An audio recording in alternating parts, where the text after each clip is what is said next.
Hello friends and family, Stephen here. Welcome back to the channel. Today we've just got a real quick answer to Kim's community question from over at Kim's Custom Garage. Stay tuned.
Our buddy Kim over at Kim's Custom Garage recently posed a community question.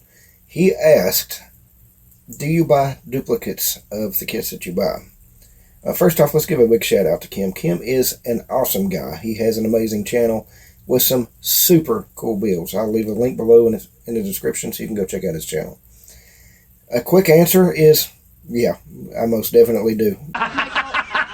Right now, most of my stash is scattered throughout the house, because someone recently moved back in and I had to move everything around. We've changed rooms around and, I've got maybe 25-30% of my stash in this room. So let's show you what I've got just in here. Get the camera turned around.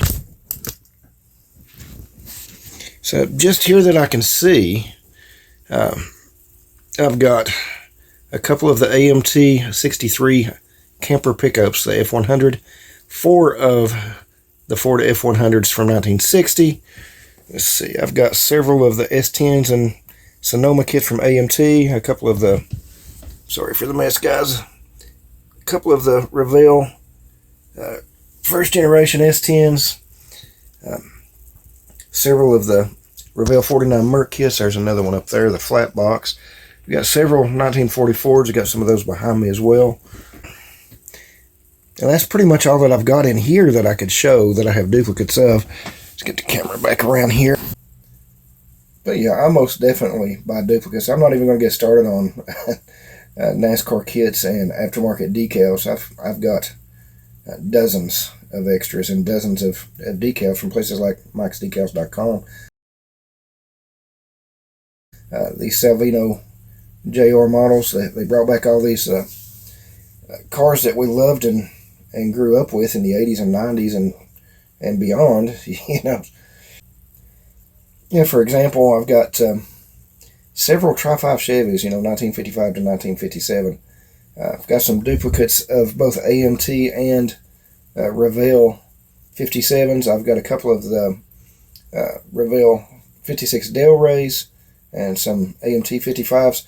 The only Nomad that I have that I can think of offhand will be the one that I'm currently building with my dad for a buddy build. But, it's a 3-in-1 kit, and it's got some pretty cool options in there.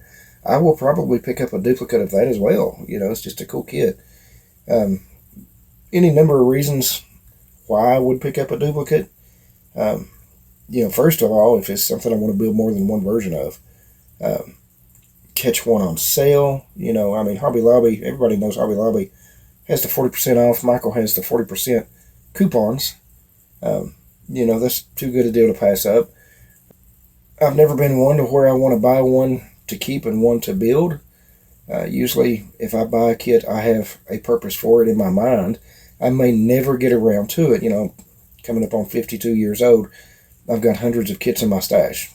It's just simple math. But, when I buy a kit, it's because it's something that I want to build at that moment, Oh yeah, forgot about the Revell 69 Novas. I've got several of those as well. I've never built one yet, but those are great kits, and I have several versions in my head that I want to build someday. If you don't buy it now at a good price, or even just a regular price, you'll pay more for it later when it's discontinued. So, 20 minutes later. but Kim, that was an excellent question. I appreciate you asking that question. I've enjoyed watching everybody else's responses to it. I'd also like to take a moment to thank you, everybody who's watching, everybody who's going to like, share, comment, each and every single one of my subscribers. You guys are amazing. You rock. This is the very best community on YouTube. So I hope everybody has a great week and a great weekend when it gets here. See you guys in the next one. Hold up.